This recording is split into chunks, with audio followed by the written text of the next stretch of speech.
I'm Officer Josh Carver with Department of Natural Resources, Division of Law Enforcement, and I'm the lead K-9 for our program. Got it. And can you tell me how you spell your first and last name? It's Josh Carver. Perfect. So how long have you been a part of the unit?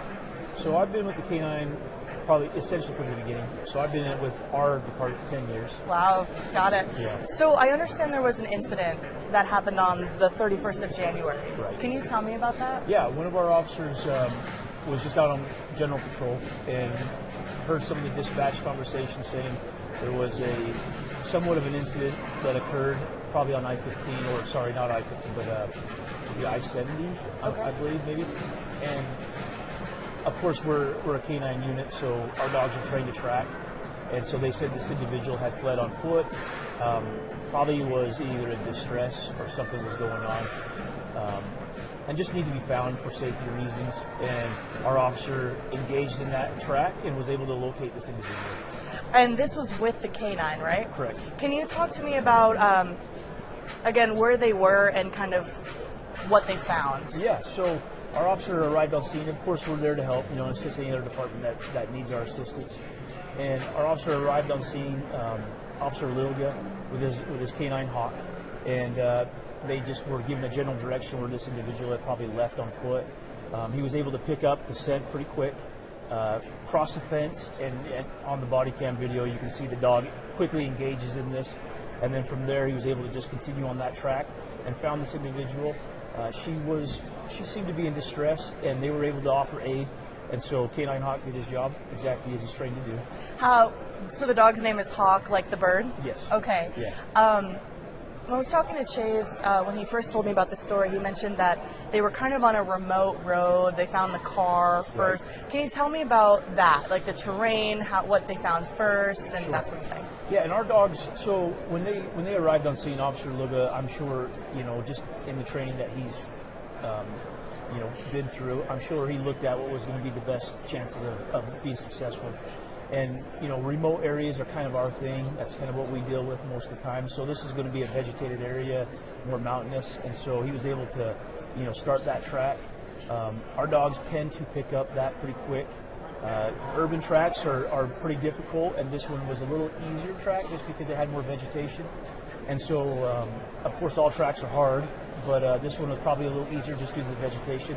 And Hawk just picked right up on that pretty fast. And so I'm sure it was, some rolly hills, some sagebrush and that kind of stuff. But, K-9 Hawk never came off that track. He seemed to be on that the whole time. And they did find her car first? Yes. Yeah, they just found her car. It appears she had left the vehicle, unknown circumstances. Probably some sort of situation that, sometimes everybody goes through, maybe a rough moment at that time. For whatever reason, left that vehicle. They were concerned for her well-being. And so when they began that track, the whole point of that track was just to locate her and see if she was okay. Got it. And how far away was she from that vehicle? From what I understand, Officer Logan was pretty excited when he found her because he called me and told me the news, and I'm always happy to hear this stuff. But I want to say he was probably on about a 10-minute track, so that would probably be a couple hundred yards, maybe a little more than that. Okay. And what was the terrain like where she was found? So she was found kind of in a wooded area. She was hiding. I don't know that she actually wanted to be found at that moment, of course, whatever the circumstances were at that time. But when K-9 Hawk found her, she was kind of covered. I don't think it would have been that easy to find her. I'm glad we had the dog there to be able to do that. But yeah, she seemed to be kind of unresponsive to them, just didn't want to be found, kind of probably having one of those moments of just hey, leave me alone, let me deal with this.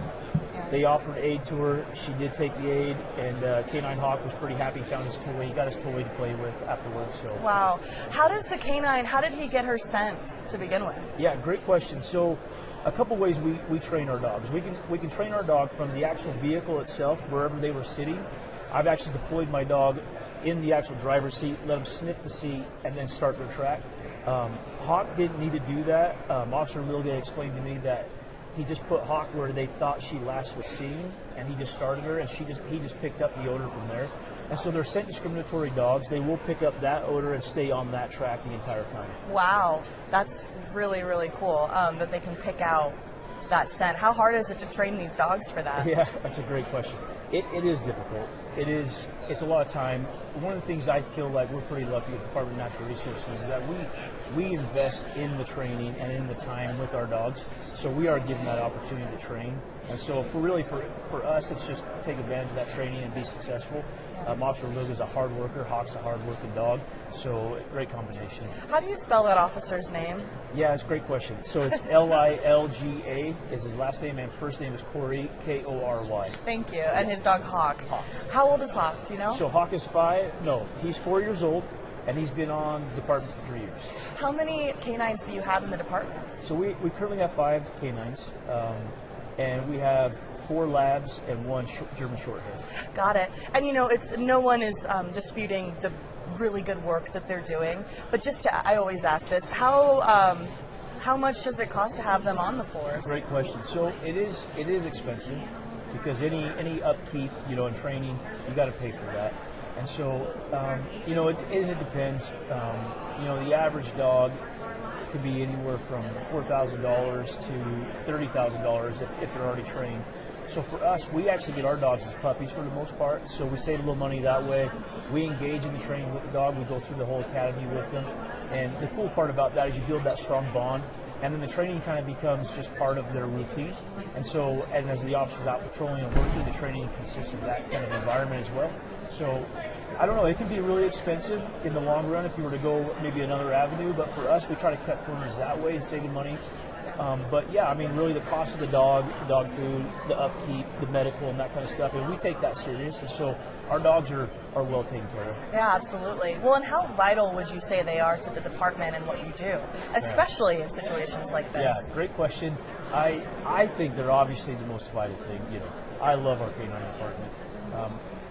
I have been on multiple cases just in this last year where without our dogs' assistance in locating evidence or people or wildlife, it wouldn't have been made. So, I don't know how you put a number on that, but I can tell you the public is being well served. Excellent, thank you. And my last question about this situation, well, actually one more clarification. Sure. Can you give me a better idea of where she was when she was found? Was it in a specific canyon? I don't know the exact canyon or the actual mountain range that she was found in, but I do know off that dirt road or off that, that rural road, it was a wooded area as far as I've been, explained. But yeah, an area like that, someone can go missing pretty easy. You would think that you could find footprints here and there, but you can from time to time if you're lucky. But as any search and rescue person knows, if they get out there past a certain point, it can be pretty scary. And then, of course, the weather. January is really cold. If someone was out there for very long, let's say more than 8 hours, they could be doing hypothermia and those kind of things. And so, yeah, just that environment itself is pretty rugged. How long do you know how long she was out there? So probably from when the officer Lilga responded. So when she went missing to where he responded, we're probably talking 10 minutes, and then she probably had about another 10-minute head start. So she was probably missing for at least close to a half hour at that point, from what I understand. So they got her pretty quick. Pretty quick, yeah. How do I ask this? How do you think this could have turned out differently if the K-9 wasn't involved? Obviously the other departments are well equipped to locate people, and I think they would have. I think she would have been found. One thing that's really valuable about any K-9 unit for any department is you are on patrol, you can be a quick resource and really fast to get there and start that actual initial track. And usually that gets search and rescue a great starting point and an ending point if you don't find somebody. So in this case here, because Officer Lilga was on patrol and working, I think, we're just grateful it was fast. And if it was in, worse weather, I don't know the exact circumstances that would have happened, but I could assume. Yeah, it may not have turned out as good. That's right. That's it. Is there anything else you'd like to add? I don't think so. Okay. Let me ask, how important are these dogs for your department? So for our department, I feel like our K-9 unit is probably, in my opinion, because I'm part of the K-9 team, I always say it's the most important thing. But in all honesty, it kind of pays back a couple ways. One, with cases that we work, our K-9 unit really do help us with that. The other thing is we also have the nexus of doing search and rescue and locating people. and we also locate people that maybe have committed some crimes. And so our dogs are really valuable in that aspect, and we love giving back and being able to find somebody in the public that needs help. We love that part.